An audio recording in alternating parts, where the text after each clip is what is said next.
el micrófono. Gracias.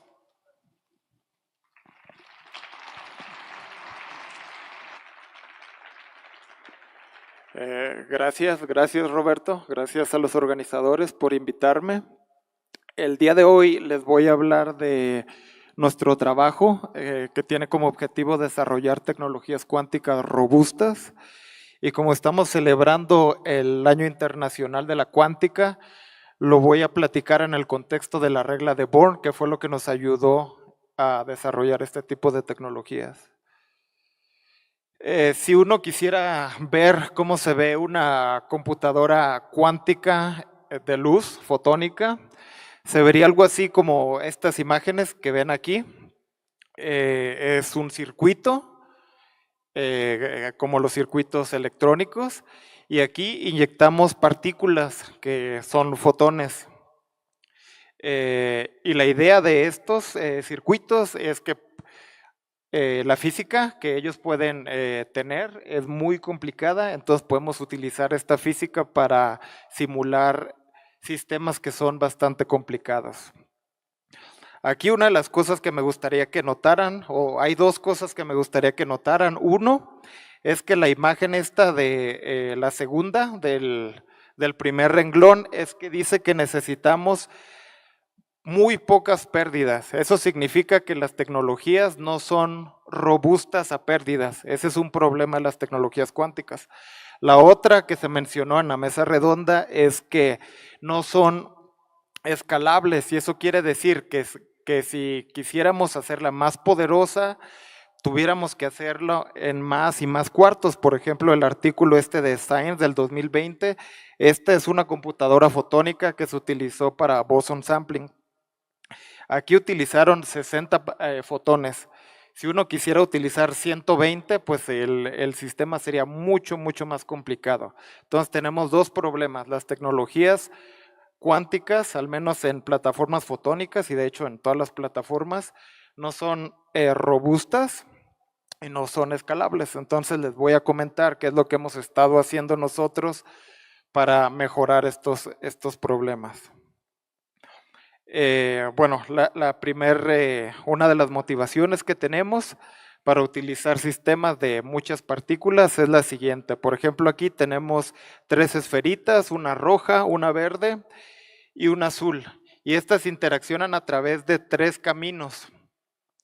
Después de eso podemos tener muchas combinaciones, y por ejemplo, si nosotros consideramos que tenemos 3 fotones y que ellos interactúan a través de 5 caminos, pudiéramos tener 30 posibilidades. Si yo incremento el número de fotones a 6 y agrego más caminos o más formas en las que pueden interactuar, tengo 7000 interacciones. Todas estas interacciones, el objetivo de nosotros es utilizar todas estas interacciones para hacer cosas que son útiles. Una de las cosas que ha hecho mi laboratorio es desarrollar sistemas de muchas partículas, y les voy a comentar cómo es que también estamos incrementando el número de caminos en los que pueden interaccionar.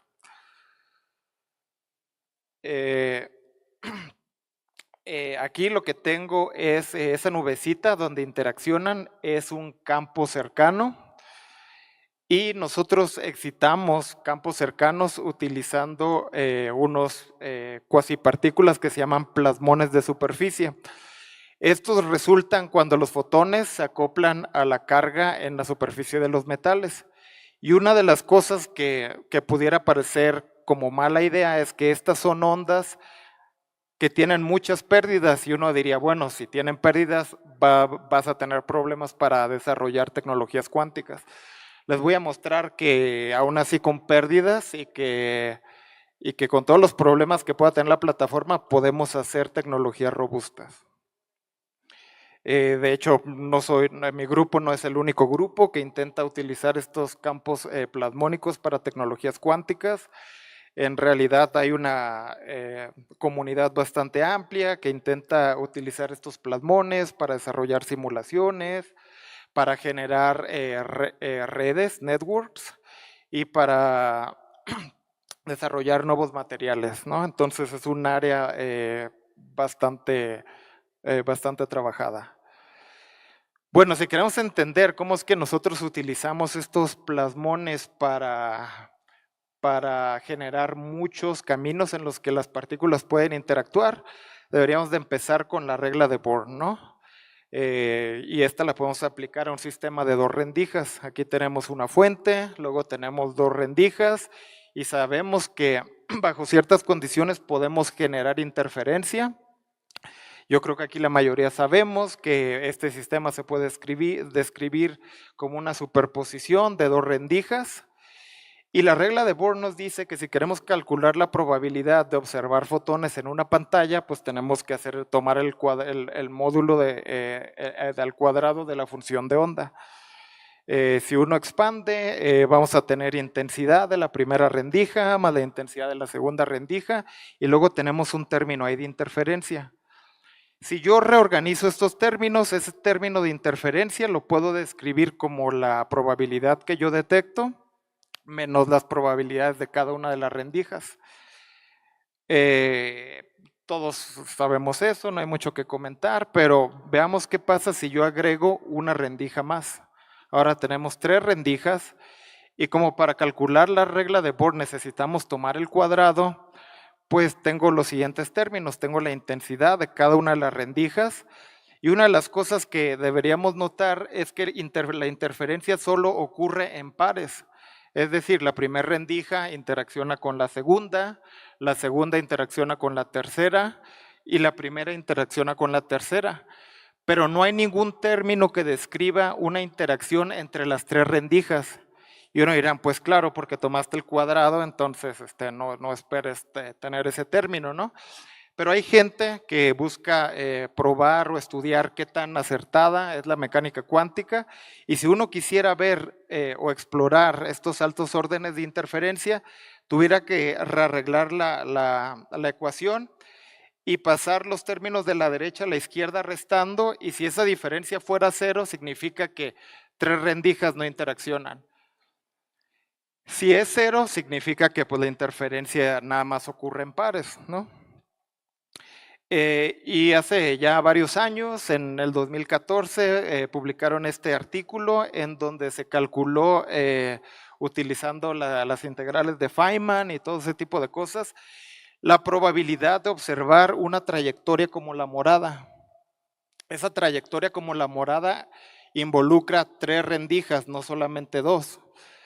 Y lo que ellos hicieron es que dijeron, bueno, este es un artículo teórico, dijeron, nosotros calculamos la probabilidad de una partícula de seguir la trayectoria morada. Y lo que descubrimos es que la probabilidad es muy, muy pequeña, pero no es 0. Y es un paper muy interesante, pero no explica qué hay detrás de la física o por qué una partícula tendría que hacer algo así. Lo que uno puede concluir de ese artículo es que si yo hiciera el experimento, no me alcanzaría la vida para observar una trayectoria así porque es poco probable, ¿no? Entonces, yo soy óptico y entonces cuando revisé el artículo de ellos, me di cuenta que ellos no hacían ninguna aproximación. Y si yo quiero estudiar el mismo experimento en óptica, lo que los ópticos hacemos es que aproximamos todo a una transformada de Fourier. Y cuando uno hace esa aproximación, ignora los efectos de campo cercano, ¿no? Y esto, bueno, yo lo vi en el contexto del artículo pasado, pero por ejemplo está este artículo de hace 100 años que dice que la teoría de difracción a veces no se resuelve de la manera más exacta. Bueno, entonces, total, una de las cosas que empecé a decir o que empecé a notar y que fue mi primera idea, es decir, ok, cuando nosotros aproximamos la teoría de la difracción a una simple transformada de Fourier, lo que estamos tomando en cuenta son los caminos rectos, los verdes. Y si yo tomo en cuenta el campo cercano, es decir, el campo electromagnético alrededor de las rendijas, esos términos de alto orden me deberían dar las trayectorias, esas curvas que vemos ahí. Y bueno, ¿qué tiene que ver esto con los plasmones? Los plasmones nos permitieron probar esta idea. ¿Por qué? Porque yo puedo fabricar una estructura con 3 rendijas y resulta que los plasmones no se excitan cuando yo la ilumino en polarización vertical, pero si yo roto la polarización, incremento el campo cercano y debería de incrementar la probabilidad de ver estas trayectorias. Y eso es lo que muestran las imágenes aquí, la que hice polarización B. Cuando ilumino con esa polarización no excito plasmón, cuando ilumino con la otra excito plasmón. ¿Y qué son los plasmones? Son campos cercanos, entonces yo puedo amplificar el efecto. Y bueno, esto se debe de poder ver, por ejemplo, con el vector de Poynting, y es algo que vimos. El experimento que hicimos fue iluminar una de las rendijas.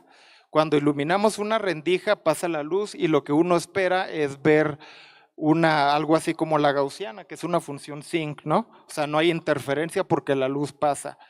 Pero luego cambiamos la polarización, entonces excito el plasmón y genero una nubecita alrededor de la estructura.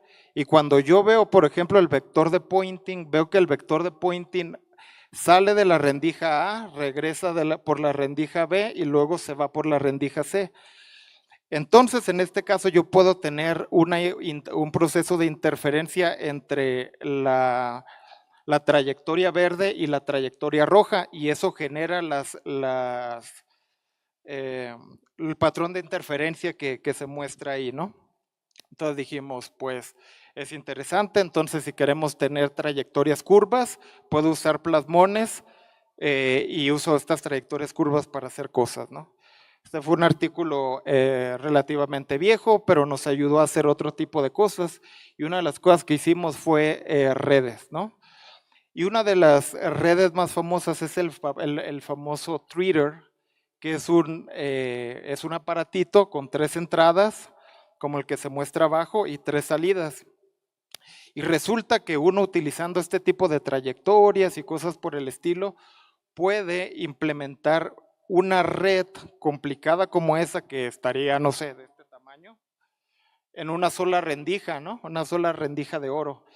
Y bueno, eso también lo demostramos ahí, pero cuando estábamos preparando este artículo me di cuenta que la gente en física solía decir que estos plasmones o estas ondas superficiales conservaban la estadística, conservaban la coherencia y varias cosas así.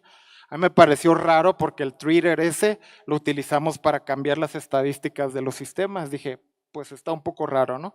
Entonces, una de las cosas que hicimos es explorar si realmente las estadísticas se conservan cuando uno tiene este tipo de sistemas. ¿A qué me refiero con estadísticas? Así como nosotros tenemos el fingerprint, la luz tiene su estadística. Y, por ejemplo, si uno tiene luz termal, hay una cantidad que se llama grado de coherencia, G2, y esta es igual a 2 para luz termal, o sea, luz como la que tenemos en este cuarto, ¿no? Si yo agarro un láser como el del puntero, la G2 o la estadística que tengo me da una G2 igual a 1. Si yo tengo fuentes cuánticas, la G2 va a ser menor a 1, ¿no? Y entonces yo cualquier momento que mido la estadística de un haz de luz, y si mido 2, yo ya sé que tengo luz termal, ¿no? Entonces la idea es ver si en sistemas plasmónicos uno puede cambiar estas estadísticas. Y la idea es aquí, bueno, la idea era que creíamos que sí, ¿no? Porque aquí en este mismo diagrama les mostré que uno empieza con 3 caniquitas en un orden y a la salida podemos tener diferentes órdenes. Si tenemos diferentes órdenes significa que la estadística está cambiando, ¿no? Y lo que hicimos el experimento, así es como se ve más o menos nuestro montaje experimental. Tenemos 2 fuentes de luz con muchos fotones. Las 2 las enfocamos en las rendijitas de una nanoestructura. Luego colectamos la luz y lo que vemos y lo que hacemos es medir el número de fotones. Es decir, vemos si hay 0 fotones, 1 fotón, 2, 3, el número que haya. Y una de las cosas que hicimos, que demostramos es que, por ejemplo, si uno empieza con una fuente de luz termal que tiene una G2 o un grado de coherencia de 2, conforme uno va incrementando qué tan fuerte es el plasmón, la estadística cambia. Es decir, yo inyecto un tipo de luz y con mis campos cercanos puedo cambiar el tipo de luz a la salida. Y dado que está de moda estas cosas de termodinámica cuántica y cosas por el estilo, inyectamos un paquetito, que es lo que muestra las barras acá a la derecha, un paquetito donde el tipo de luz es parcialmente coherente y la termalizamos, es decir, incrementamos el grado de fluctuaciones caóticas utilizando estos campos cercanos. Y lo que podemos hacer es también cambiar las interacciones y inducir un efecto de antitermalización, es decir, podemos empezar con un paquete bastante termal y luego reducimos las fluctuaciones. ¿Cómo lo hacemos? Con las trayectorias, esas curvas que se muestran alrededor. ¿Y cómo generamos esas trayectorias curvas? Con el campo cercano del plasmón, ¿no? Bueno, cuando hicimos el experimento, lo publicamos, lo hicimos en colaboración con el grupo del doctor Roberto León y convencimos a la gente de que en realidad las estadísticas no deberían de preservarse en sistemas plasmónicos y eso cambia completamente el potencial de estas plataformas porque uno puede hacer más cosas que antes se consideraban imposibles. ¿Qué fue lo que nosotros hicimos? En el ejemplo previo dije, inyectamos un paquetito y medimos el paquetito de salida. Lo que hicimos después es ver cómo las diferentes combinaciones muestran diferentes tipos de físicas. Y resulta que estos diferentes tipos de físicas son muy parecidos a los procesos de coherencia bosónico y fermiónico que Aspe había estudiado algunos años. Aspe ganó el premio Nobel hace como 3 años, ¿no? Y en el mundo de la fotónica hay mucho interés en construir, por ejemplo, simuladores que tengan propiedades de coherencia bosónica y fermiónica para hacer procesamiento de información y todo ese tipo de cosas. Aquí muestro algunos ejemplos, ¿no? Igual en el caso de la plasmónica ya se había empezado a investigar si, por ejemplo, estas ondas plasmónicas muestran comportamiento bosónico, fermiónico, y por ejemplo está este artículo bien interesante. Aquí llegaron con 2 fotones enredados que están descritos por ese estado de Bell, y cuando ellos en el estado de Bell ponen un más, ven coalescencia, cuando ponen un menos ven anticoalescencia, y eso emula la coherencia bosónica o fermiónica de los plasmones. Este es un artículo interesante, pero hay 2 cosas que debo mencionar. Una es que solamente hicieron el experimento con 2 partículas, es decir, iluminaron en la estructura plasmónica esos 2 partecitas que se muestran como L1 y L2. Número 2, ellos observaron la coalescencia con un tipo particular de muestra y para ver la anticoalescencia fabricaron otra muestra. Es decir, la misma muestra no está soportando los 2 procesos, sino que con la muestra cambian el signo, el más o el menos, o la fase, ¿no? Entonces, esto por qué es relevante y por qué se investigan los plasmones, pues por la imagen que tengo aquí, ¿no? Porque los plasmones al fin y al cabo son cuasipartículas que resultan del acoplamiento de fotones, que son bosones, con fermiones, con electrones, que son fermiones. Entonces, digamos que es algo interesante que a uno le gustaría explorar, ¿no? Ok. Entonces, lo que nosotros hicimos es igual, fabricar unas estructuras así, tipo plasmónicas, y tenemos nuestros sistemas de muchos fotones con la que lo iluminamos. Estos sistemas de muchos fotones generan plasmones con muchas partículas o con un número alto de partículas, y luego medimos la luz utilizando 2 detectores. En este caso, la iluminación que utilizamos es luz termal, es decir, es luz clásica como la que estamos viendo aquí. No es un láser, no es PDC, no son quantum dots, es luz como la luz del sol, ¿no? Y entonces, como es luz como la luz del sol, tenemos muchas partículas, en este caso tenemos 40 partículas, ¿no? Y la G2 que medimos ahí es casi 2, que es parecida a la termal, ¿no? Y este fue el experimento que hicimos. Tenemos nuestros paquetitos y en este caso queríamos investigar cómo se comporta el vacío. Queremos investigar si el vacío podía, por ejemplo, generar plasmones y qué tipo de coherencia mostraba. Entonces lo que hicimos es implementar una técnica que se llama Zero Photon Subtraction, que está descrita en este artículo en el PRA. Y en ella tenemos pasamos nuestro haz por un divisor de haz y luego lo conectamos a un detector y ese detector nada más está viendo cuando hay vacío, es decir, cuando no hay fotones ahí. La otra parte del haz la usamos para iluminar la nanoestructura.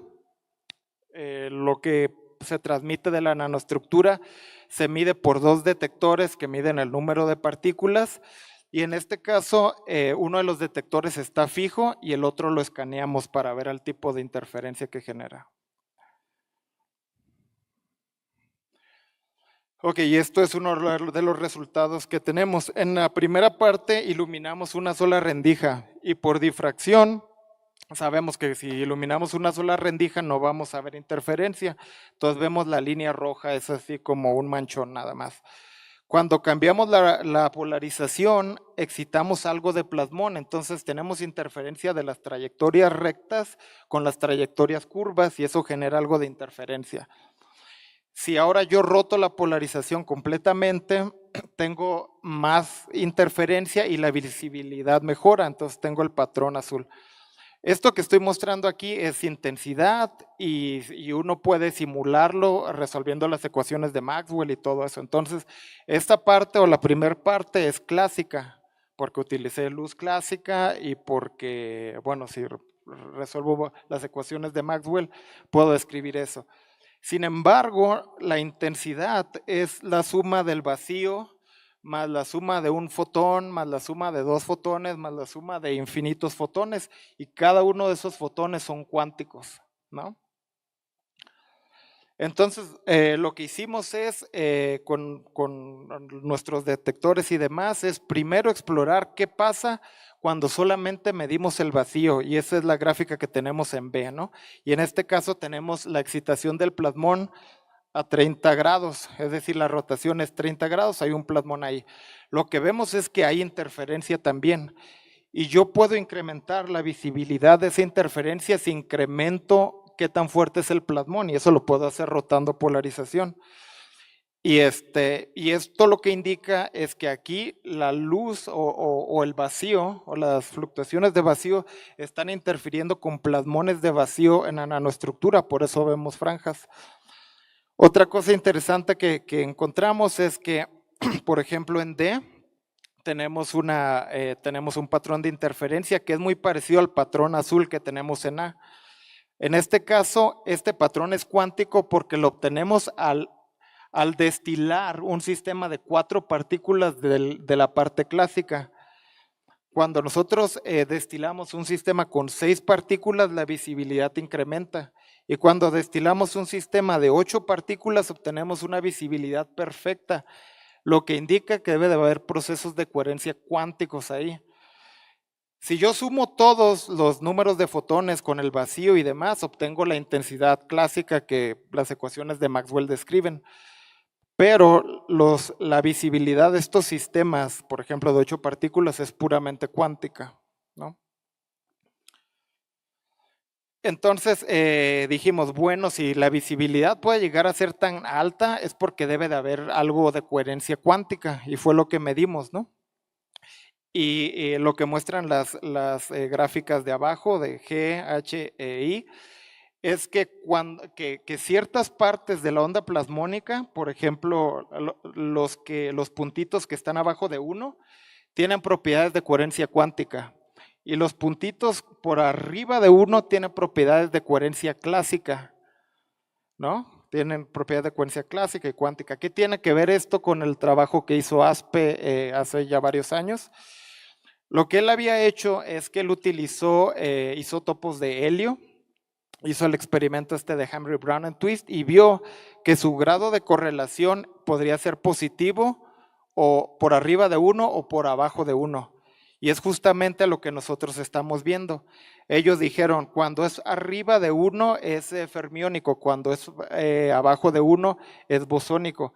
Nosotros estamos viendo algo así, nos preguntamos, entonces, ¿será posible observar algún efecto de coherencia bosónica o fermiónica? Y hicimos otros experimentos, pero este es uno de los que yo considero más interesantes. Esta es la versión simplificada del experimento y lo que hicimos fue que el detector que dice K2 lo pusimos a la posición menos 0.43 y escaneamos el detector 1. Y entonces lo que hicimos fue destilar sistemas, por ejemplo el sistema con 7 y 5 partículas, es decir, un sistema de 12 partículas. Cuando proyectamos el sistema o el plasmón en un sistema de 12 partículas, lo que vemos es que los patrones de interferencia están correlacionados, es decir, el pico se muestra a la posición del detector K2, ¿no? ¿Por qué? Porque, bueno, se conocen que los sistemas de luz o los sistemas bosónicos están correlacionados. Aquí hay que notar que ese sistema de 12 partículas tiene un grado de coherencia por arriba de 1, por eso es clásico. Luego hay sistemas que están pocamente correlacionados y en ese caso, por ejemplo, en B, el patrón de interferencia está centrado en 0, ¿no? Que le llamamos un sistema no correlacionado. Pero lo que resulta bastante interesante es que cuando ahora yo destilo el sistema de 6 partículas que tiene un grado de coherencia por abajo de 1, yo veo anticorrelaciones. A pesar de que el detector fijo lo puse en menos 0.43, ahora estoy observando el pico a 0.43, que es la esencia de los sistemas fermiónicos, que son anticorrelacionados, ¿no? ¿Qué podemos concluir de esa parte? Lo que podemos concluir es que no hay en realidad una franja en la que uno diga de aquí para allá es cuántico y de aquí para allá es clásico, como se muestra en esta caricatura de los 90.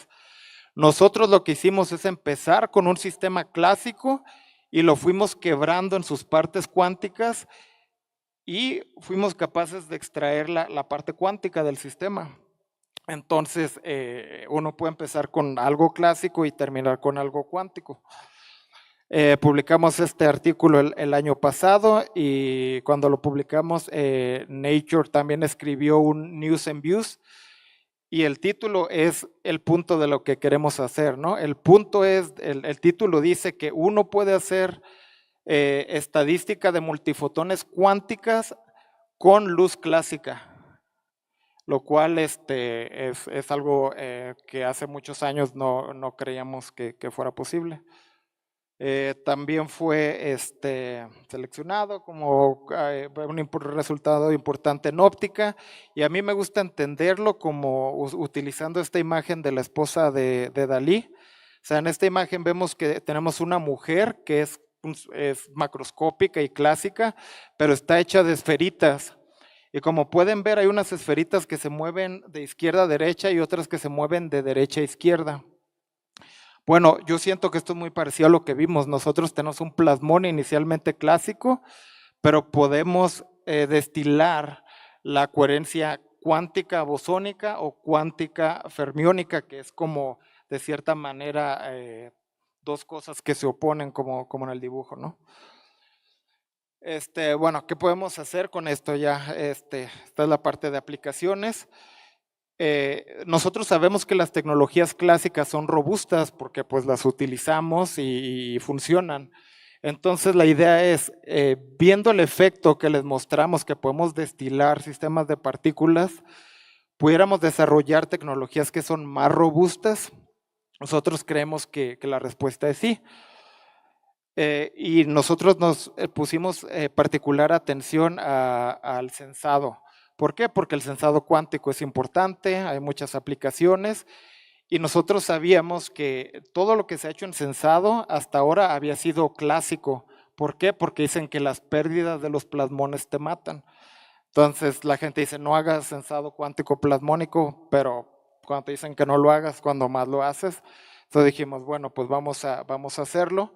Estos son trabajos que se habían hecho y reviews de sensado de plasmónico clásico, y lo que nosotros decidimos hacer es utilizar estas plataformas que sabemos que trabajan clásicamente para destilar ventajas cuánticas utilizando las técnicas que mostré anteriormente. Nosotros estamos particularmente interesados en censar hidrógeno porque es muy explosivo. Con poquito de hidrógeno uno puede causar una explosión grande y utilizamos hidrógenos para muchas aplicaciones. Y entonces lo que hicimos fue tener una estructura así, como la que se muestra en la figura A, donde tenemos dos plasmoncitos y uno de ellos está censando una muestra. En este caso nuestra muestra es, depositamos paladio. El paladio atrapa el hidrógeno y cambia el índice de refracción y es como nosotros podemos censar hidrógeno, ¿no? En este caso, a diferencia de todo lo que se ha venido haciendo en el sistema en sistemas plasmónicos, que ha sido hasta 2 partículas, nosotros utilizamos 30 partículas. ¿Por qué? Porque podemos extraer de la luz clásica, y la luz clásica puede ser tan brillante como queramos, casi. Ok, este es digamos, el montaje experimental, igual que en los anteriores, tenemos nuestra fuente de muchos fotones, la enfocamos en nuestro sensor está dentro de una cajita donde circulamos hidrógeno, luego separamos la parte de la luz y lo medimos con 12 detectores de número de fotones. Lo que se muestra ahí en la figurita es la muestra, la rendija del centro es por donde pasa la luz y como podemos ver hay diferentes figuras ahí. La primera figura es cuando tenemos paladio y no hay hidrógeno y la segunda es cuando tenemos hidrógeno que forma hidruro de paladio, creo que se dice. Y bueno, así es como digamos, clásicamente la primera parte funciona. El primer renglón es nuestra apertura. Tenemos los plasmoncitos ahí. Y lo que vemos es que cuando la diferencia de fase en los dos brazos del sensor es 0, tenemos como una gaussiana. Cuando la fase cambia, aparece otro piquito. Y cuando cambia más, aparecen 2 picos, ¿no? Y como en la forma pasada, una de las cosas que nosotros podemos hacer es corregir esa visibilidad limitada, por ejemplo, en este caso de 0.6, y llevarla a una visibilidad perfecta destilando número de partículas. Una cosa interesante de nuestra plataforma de plasmónica es que conforme cambia la fase o la cantidad de hidrógeno que tenemos en la parte vertical, la señal horizontal cambia bastante. Entonces, eso quiere decir que con poquito hidrógeno que haya en la muestra, nuestra señal cambia bastante y podemos hacer una detección. En B y en C lo que se muestra es lo que pasa cuando extraemos sistemas de multipartículas, por ejemplo, un sistema con 14 partículas o un sistema con 28 partículas. Como pueden notar, la resolución mejora. Y bueno, eso se puede ver a simple vista, pero lo que hicimos es que utilizamos este concepto de información de feature, que te dice qué tanto cambia tu señal con respecto a un parámetro. Y lo que podemos ver es que a pesar de que nosotros utilizamos una luz clásica, que es la línea azul, cuando nosotros aislamos los sistemas de multipartículas, la información de Fischer incrementa. Y si yo hago mi fuente de luz más brillante, como se muestra en la figura E, puedo obtener mucho mejores sensitividades con respecto a la parte clásica. Y eso que las dos se implementaron en el mismo aparatito. Y bueno, en F tenemos ahí la mejora que medimos, ¿no? Y esta es mi última diapositiva, pero siento que es lo más importante y es algo que la comunidad que hace tecnologías cuánticas ha estado buscando por décadas, ¿no? Imaginan que tengo ahí mi sensor y entonces circulo una mínima cantidad de hidrógeno. Lo que voy a ver es algo como en la figura A. O sea, el primer pico es muy parecido al segundo pico, pero es un poco más pequeñito. Eso es lo que yo obtengo con un sensor clásico. Ahora, si yo destilo un sistema de 30 partículas de ese sensor, lo que pueden ver es que el segundo pico decrece mucho y ahora hasta a simple vista puedo ver. Esa es una ventaja cuántica, ¿no? Y eso nos permite, por ejemplo, en este caso censamos índices de refracción de 0.005 con valores de incertidumbre muy, muy pequeñitos, ¿no? Lo interesante, siento yo, que está en la figura C y D. En la figura C mostramos que si tú operas tu sensor cuántico, tu sensor clásico, y con la geometría que tenemos, necesitarías 428 segundos para detectar hidrógeno. Sin embargo, cuando nosotros extraemos el sistema de 30 partículas en solo 4 segundos, puedo detectar el hidrógeno. Y la plataforma es la misma, nada más estoy destilando las partes cuánticas del sistema plasmónico clásico. O sea, estamos mejorando una tecnología clásica por 2 órdenes de magnitud. Y bueno, otro parámetro bastante importante es la señal a ruido. Igual aquí podemos ver que nosotros podemos mejorar exponencialmente la señal a ruido. ¿Cómo lo podemos hacer? Extrayendo más números de partículas. En este caso utilizamos hasta 30 partículas y la señal a ruido para 30 partículas era súper limpia, ¿no? ¿Cómo se muestra en la figura D? ¿Cómo se muestra en la figura A, ¿no? Ups. Ok, ¿qué estamos haciendo? Bueno, estamos fabricando cosas un poco más complicadas, estamos fabricando metacristales plasmónicos, que son esa región roja, y entonces estamos explorando diferentes sistemas de sensado, diferentes sistemas de procesamiento cuántico. Estamos generando un nuevo tipo de tecnologías basados en lo que les comentaba y espero que si en el futuro me llegan a invitar por acá pueda decirles qué hemos obtenido en ese sentido. Bueno, con eso concluyo. Quisiera agradecer a las agencias que han dado fondos para hacer este tipo de investigación, a los estudiantes de LSU, que son los que han estado haciendo los experimentos, algunos colegas con los que hemos estado trabajando de otras instituciones. La última, no lo mencioné, pero la primera parte de coherencia y todo este tipo de las trayectorias curvas ayudó mucho tener conversaciones con Emil Wolf y todo este tipo de cosas. Entonces, bueno, agradezco a los colegas y estoy listo para tomar preguntas si es que tuvieran preguntas. Gracias.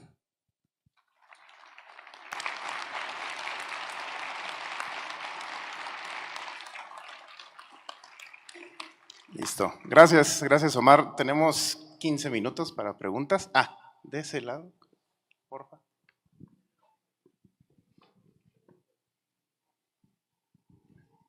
Gracias por tu charla, muy interesante.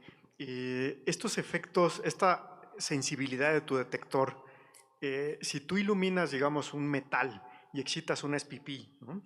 Surface Plasmon Polariton, vas a calentar localmente.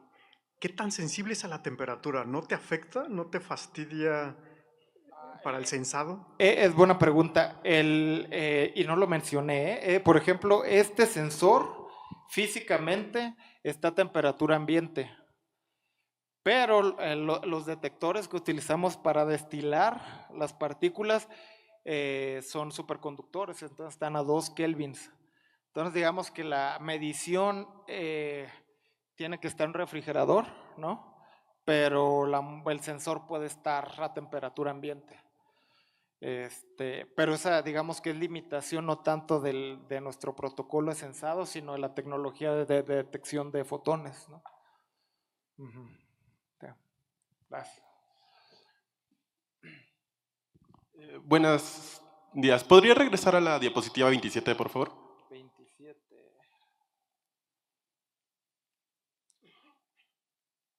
Ajá. ¿Esa es? Ok. Ok. ¿De qué manera o qué métodos se utiliza para seleccionar cuántas partículas? ¿Qué elementos utilizamos? No, ¿qué métodos? Es buena pregunta porque utilizamos, deja comento aquí, la mayoría de las tecnologías cuánticas que se han hecho utilizan una tecnología que se llama click detection. Esto quiere decir que, que si tú iluminas tu detector con 1, 2 o 3 fotones, no importa el número de fotones con los que lo ilumines, nada más ves un clic, pero con ese clic no sabes cuántos fotones tienes. Entonces nosotros utilizamos una técnica diferente, que de hecho se puede encontrar en el artículo ese del 2020 de nuestro grupo. Entonces, la diferencia de nosotros con respecto a esta otra técnica es que nosotros utilizamos este esquema que se llama Photon Number Resolving Detection, que quiere decir que a diferencia de la mayoría de la gente que no sabe cuántos fotones tiene, nosotros sí que sabemos que detectamos 2, 3, 4, 5 fotones. Entonces, si nosotros tenemos esa información extra, es sencillo, por ejemplo, con esa información extra, incrementar la información de feature, porque es más datos que lo que usualmente la gente tiene.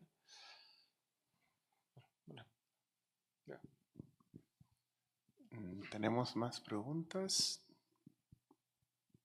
Allá, por favor.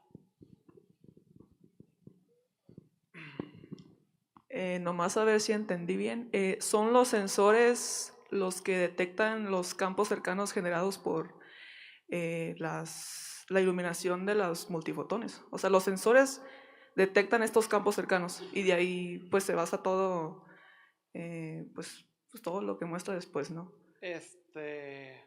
Más o menos. Lo que sucede es, a ver, deja.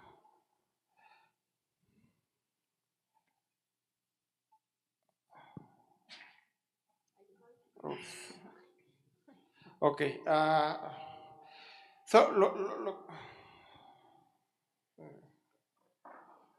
Bueno, de hecho está. Lo que sucede son dos partes, ¿no? O sea, como en esta imagen que se muestra ahí, la estructura metálica, que en este caso es oro, puede soportar estas trayectorias de Feynman que mostraba, ¿no?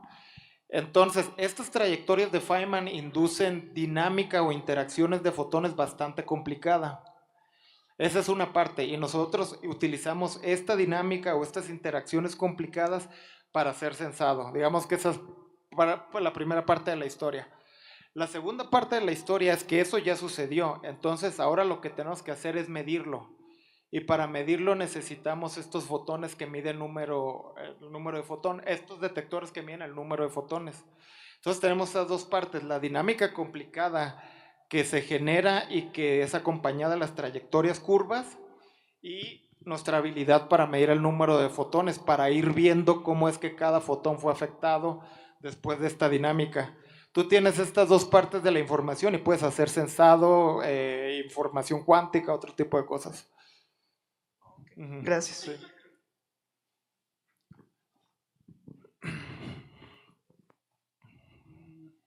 ¿Tenemos más preguntas? No. Vale, pues si no hay... ahí, de ese lado, voy para allá.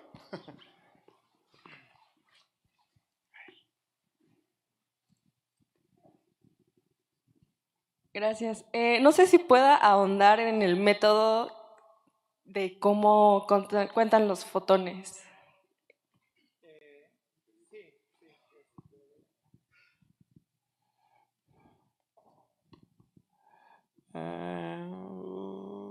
Ok.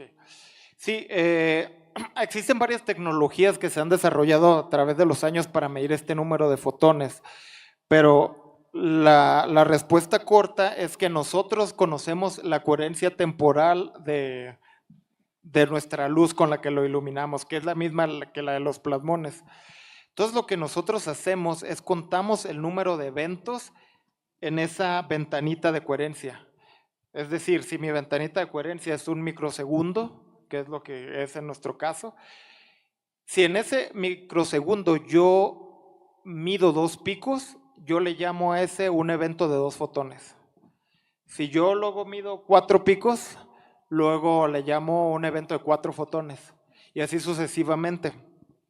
Cuando termino de hacer mi experimento con todos esos datos que tengo, puedo construir estos histogramas que se muestran ahí. Y entonces, si yo tengo esa información, puedo calcular el tipo de luz, el parámetro de Mandel, la G2, la coherencia, todo este tipo de cosas. Entonces, digamos que de manera simplificada es eso lo que hacemos. Contamos el número de eventos en una ventanita de coherencia temporal. Gracias.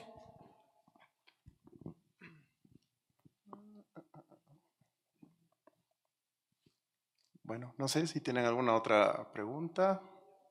Ahí, mira. Ay, de este lado, perdón. Bueno, dos, está bien. Gracias, muy interesante plática. Gracias. Si quisiéramos hacer este tipo de experimentos aquí en México, ¿qué tan difícil sería? Otra pregunta, ¿qué otro tipo de elementos podrían censarse? ¿Y qué tan próximo está a realizarse alguna aplicación ya en la industria, digamos, o en alguna aplicación, Sí. aplicación ya? Sí, muy muy buenas preguntas. Bueno, la primera yo diría que ya la gente aquí en México ha empezado a hacer tipo de cosas. Uno es Roberto, Alfred Turén, también en UNAM, Karina Garay en Ensenada. Con todos ellos he estado platicando y por eso sé que y estamos colaborando en este tipo de cosas. Entonces, digamos que ya se empieza a hacer. También esto lo publicamos el último paper el año pasado, no tiene tanto. Entonces, bueno, se está haciendo, diría yo, ¿no? En ese lado. ¿Qué más se puede censar? Pues hay bastantes cosas. Una de las ideas que tenemos es convertir, por ejemplo, esta plataforma de censado en una plataforma de espectroscopía, ¿no? Por ejemplo, los sistemas plasmónicos se utilizan para censar cosas biológicas, anthrax, todo este tipo de cosas, ¿no? Entonces nosotros podríamos demostrar que este mismo protocolo que es clásico, si a este mismo protocolo que es clásico le agregamos nuestros sistemas de mediciones y procesamos de manera similar, vamos a igual mejorar todo este tipo de plataformas y las vamos a hacer robustas, ¿no? Bueno, eso por un lado. Y hay otras cosas que se pueden censar, por ejemplo, quiralidad, otro tipo de gases. Uno pudiera, por ejemplo, en lugar de censar el gas, identificar gases o combinaciones de gases. Hay muchas cosas que uno se le pueden ocurrir sobre esa línea. ¿Y cuál era la otra pregunta? ¿O nada más esas? Ajá. ¿Cuál era? Ah, ya, ajá, ok. A ver, va. ¿Qué tan próximo está allá realizarse una aplicación en la industria o ya en aplicación ya? Sí. Bueno, una de las cosas que hicimos, ya habíamos estado explorando este tipo de técnicas con imágenes y pusimos un paper en Archive hace tiempo, ¿no? Cuando lo pusimos, la NASA me escribió que ellos que querían utilizar esa técnica para ver si podían ver estrellas que a simple vista no se podían ver, pero sí con nuestra técnica luego se podían ver, ¿no? Y dijimos, estamos ahí y el problema es que mis estudiantes no tienen green card, la mayoría no pueden ir a los laboratorios, pero ya ahí estamos trabajando también con gente de espectroscopía, estamos en planes de ver qué, pero sí tenemos las ganas de hacer algo por ahí.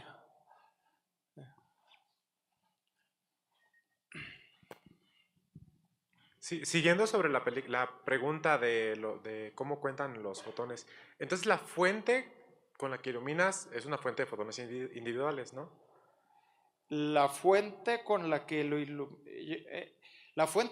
ilumino es como si fuera luz del sol. Pero entonces, ¿qué pasa con el bouncing? Porque pues van a ir, o sea, un clic no es un fotón, o sea, un clic pueden ser 20, o sea. Yo creo que esta imagen que ves ahí muestra a la parte izquierda, tú tienes una onda que es clásica, ¿no? O sea, y digamos que puede ser una onda generada por una luz clásica como una luz láser o luz del sol, ¿no? Que es termal. Ajá. Lo que nosotros hacemos es como la parte de la izquierda. Si ves la parte, o no, la parte de mi derecha es ahora ves esferitas, ¿no? O sea, lo que nosotros hacemos es que esta luz que es clásica y es continua como las ondas, la proyectamos al sistema de partículas de Fock. Y cuando tú haces esa proyección, colapsas la función de onda a partículas de Fock que son cuánticas, que es lo que ilustra la imagen. Ajá. Ok, sigo sin entender. O sea, es que si tu fuente de luz no es de fotones individuales, Sí. pues va a ir un paquetito y su probabilidad pues se va a dividir en lo que quieras que se divida, pero de ahí no puedo medir. O sea, con un solo clic no bueno, puedo es que medir. toda la luz la puedes cuantizar, ¿no? O sea, toda la luz es cuántica en ese sentido porque la puedes cuantizar. La diferencia es que una vez que la cuantizas, un tipo de luz muestra estadística clásica y otro tipo de luz muestra estadística cuántica. Bueno, No sí. ayuda. No, O sea, todo tipo de luz la puedes tú cuantizar, ¿no? no, sí, pero Entonces, digamos que con eso lo que tú mencionas al principio de que si es clásica, pues da igual que es clásica, está hecho de cuantos de energía. Y entonces el problema se reduce a mi habilidad de medir esos cuantos de energía, no a cómo viene la luz, ¿no? bueno, quizás lo podemos platicar después. Sí, seguro. Bueno, yo tengo una pregunta. A mí también me llamó mucho la atención cuando mencionas que las computadoras pueden ser de 60 fotones o de 120 y creo que es una interpretación así porque lo explicó también, ¿no? El número de fotones que se consideran. Bueno, mi pregunta es, cuando habla de la ventana de coherencia, ¿se refiere a un intervalo en que la luz puede ser coherente y cae en ese intervalo? Exacto. ¿Sí? Ok. Exactamente. Sí. Sí. ¿Y podría repetir esa interpretación, por favor, de cuando ustedes dicen si tenemos 2 picos, entonces consideramos 2 fotones, si tenemos 4, consideramos 4 fotones? A lo mejor eso le aclara un poquito más al compañero que hizo la pregunta anterior. Ajá, cuando tenemos, ¿cuál parte de los picos será esta? No.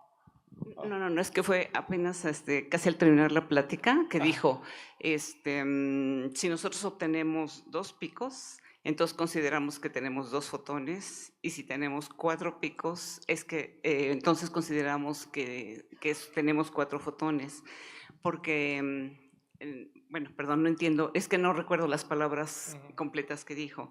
Pero entonces yo dije, es una interpretación, porque yo también al principio de la plática pensé, ¿cómo pues la luz va así como un chorro, ¿no? Entonces, ¿cómo es posible que digan que son 60 fotones o 120? Pero creo haberlo entendido con esa explicación que dio casi al final de la plática. Bueno, si esa es al final, esta fue la de las últimas diapositivas. En la figura A, lo que yo tengo son 2 piquitos, ¿no? Esos 2 piquitos se originan de que tengo una fase, en este caso parecido a pi, ¿no? Como lo muestra ahí la figura de la esquina. Esta parte y esa simulación se hace uno resolviendo las ecuaciones de Maxwell, es clásica, ¿no? Y lo que muestra la parte A es que si yo aviento poquito hidrógeno y digamos mi sensor está operando en modo clásico, lo que voy a lograr es que el segundo piquito baje poquito con respecto al primero. Y yo debería poder utilizar ese cambio para predecir la cantidad de hidrógeno que hay ahí, y es lo que hace la gente en sensado clásico, ¿no?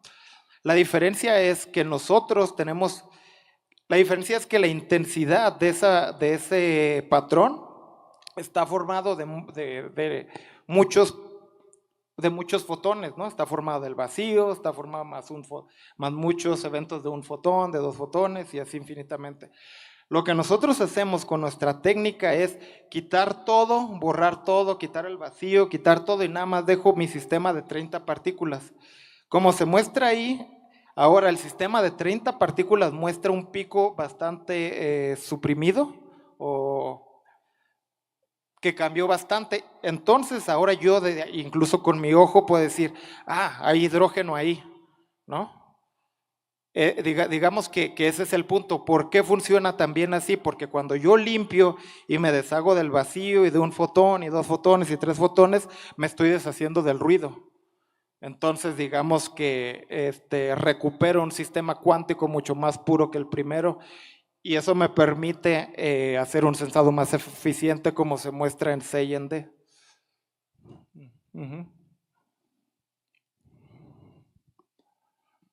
Bueno, pues ya estamos a la 1, entonces está buena la... ¿Una más? A ver, una cortititita. Sí, es nada más para cerrar la pregunta que me surge.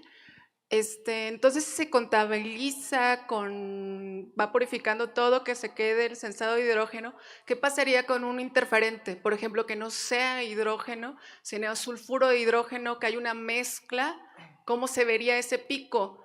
¿Cómo pueden identificar que no disminuyó por ser solo hidrógeno o una mezcla de un componente de hidrógeno? Gracias. Sí, esa es muy buena pregunta. Nuestro sensor aquí nada más funciona para hidrógeno. ¿Por qué? Porque le pusimos paladio. Entonces el paladio pues nada más atrapa hidrógeno. No funcionaría para otros, habría que rediseñarlo, pero ni siquiera habría que pensar mucho porque hay otros sensores clásicos de otro tipo de gases. Entonces sería implementar lo mismo, nada más destilar de la manera que lo hemos hecho.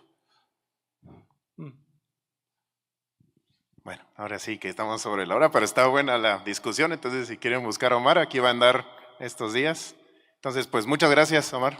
Gracias.